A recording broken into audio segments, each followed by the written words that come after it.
a përfiton i vdekuri nga kurbani që bëhet për të? Kjo meselë lidhet me atë se a është e preferuar apo e lejuar me thirr kurban për të vdekur.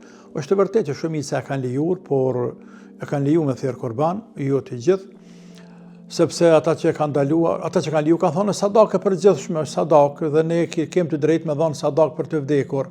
Nëse kemi të drejtë me dhënë për sadakë të vdekur, para e me dhënë për të vdekur ushqim, me dhënë për të vdekur intesha, veshmbathje, gjësa të tjera, pse s'kem të drejtë na me thirrë një kurban në emër të sadakas për të vdekur? Sahi, çashtu është. Por ata që kanë ndaluar, kanë thënë se Ibn Taymija dhe të tjerë, edhe disa ulema të hershëm, kanë thënë se pejgamberi sallallahu alajhi wasallam nuk ka thirrur vetëm për të vdekur. Nuk ka thirrur vetëm për të vdekur kurban, o ju njerëz.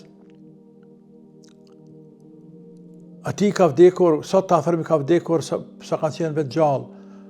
Ka vdek Hatijje, ka vdek vlad krejt për pas Fatime, se ka vdek disa me gjallar që ka pas në rrugë të Zotit, si Hamzën e të tjere, por nuk është transmetuar se ka thirrur kurban për ta.